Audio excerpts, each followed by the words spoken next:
Iran ಮೇಲಿನ ದಾಳಿಯನ್ನ ಸೋನಿಯಾ ಗಾಂಧಿ ಖಂಡಿಸಿದ್ದಾರೆ. Israel ಹಾಗೆ ಇರಾನ್ ಸಂಘರ್ಷದ ಬಗ್ಗೆ ಸೋನಿಯಾ ಗಾಂಧಿ ಲೇಖನವನ್ನ ಬರೆದಿದ್ದಾರೆ.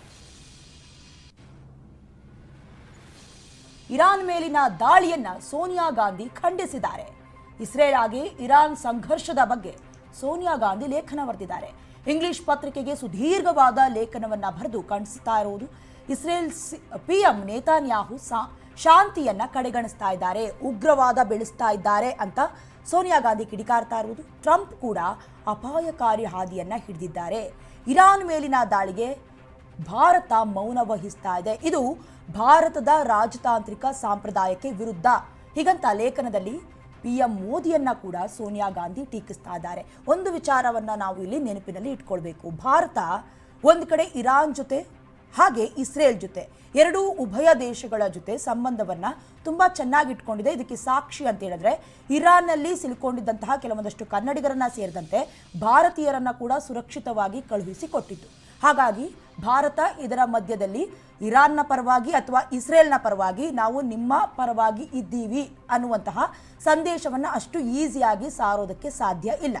ಇದಕ್ಕೆ ಸಂಬಂಧಪಟ್ಟಂತೆ ಕೆಲವೊಂದಷ್ಟು ಸಾವು ನೋವುಗಳಿಗೆ ಸ್ಪಂದನೆಯನ್ನ ಕೊಡಬಹುದು ಅಥವಾ ಶಸ್ತ್ರಾಸ್ತ್ರಗಳನ್ನು ಪೂರೈಕೆ ಕೂಡ ಮಾಡಬಹುದು. ಅದರಲ್ಲೂ ಕೂಡ ಈಕ್ವಾಲಿಟಿಯನ್ನ ಕಾಯ್ದುಕೊಳ್ಳುವಂಥ ಸ್ಥಿತಿ ಸದ್ಯದ ಮಟ್ಟಿಗೆ ಭಾರತದ್ದು. ಆದರೆ ಇದ್ರ ಮಧ್ಯದಲ್ಲಿ ಈಗ ಸೋನಿಯಾ ಗಾಂಧಿ ಅವರು ಧ್ವನಿ ಬಿಚ್ಚಿದ್ದಾರೆ.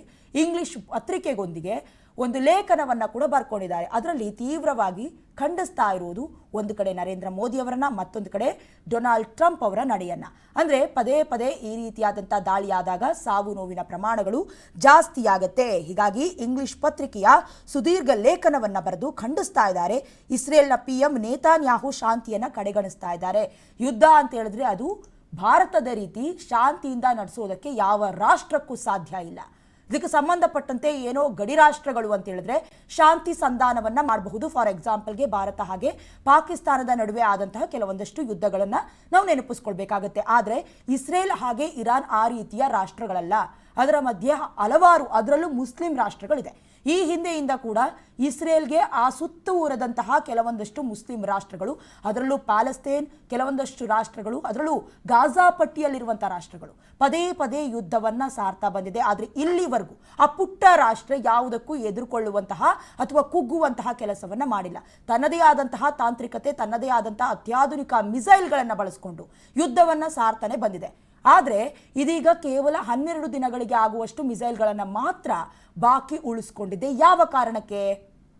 ಕೆಲವೊಂದಷ್ಟು ಬಂಕರ್ಗಳನ್ನು ಕೂಡ ಯೂಸ್ ಮಾಡ್ಕೊಳ್ತಾ ಇದ್ದಾರೆ. ಅದ್ರ ಜೊತೆಗೆ ಇರಾನ್ ರಾಷ್ಟ್ರದಿಂದ ಏನಾದರೂ ಮಿಸೈಲ್ ಅನ್ನ ಬಿಟ್ಟಂತಹ ಪಕ್ಷದಲ್ಲಿ ಯಾವ ರೀತಿ ನಮ್ಮ ಜನಸಾಮಾನ್ಯರನ್ನ ಅಥವಾ ಕೆಲವೊಂದಷ್ಟು ನಾಗರಿಕರನ್ನ ರಕ್ಷಣೆ ಮಾಡ್ಕೊಳ್ಬಹುದು ಅಂತ ನಿಟ್ಟಿನಲ್ಲಿ ಕೆಲವೊಂದಷ್ಟು ಮಿಸೈಲ್ಗಳನ್ನು ಈಗಾಗಲೇ ಬಳಕೆ ಮಾಡ್ಕೊಂಡಿದ್ದಾಗಿದೆ. ಆದರೆ ಭಯ ಬೀಳುವಂಥ ಲಕ್ಷಣಗಳೇನೂ ಇಲ್ಲ. ಯಾಕಂದ್ರೆ ವಿಶ್ವದ ದೊಡ್ಡಣ್ಣ ಅಮೆರಿಕ ಇಸ್ರೇಲ್ನ ಪರವಾಗಿದೆ. ಆದರೆ ಅದರಷ್ಟೇ ಮಟ್ಟದಲ್ಲಿ ಪ್ರಬಲ ರಾಷ್ಟ್ರ ಅನಿಸ್ಕೊಂಡಿರುವಂತಹ ರಷ್ಯಾ ಕೂಡ ಇರಾನ್ನ ಪರವಾಗಿರುವುದು, ಎಲ್ಲೋ ಒಂದು ಕಡೆ ಭಯಭೀತರಾಗಿರುವುದು.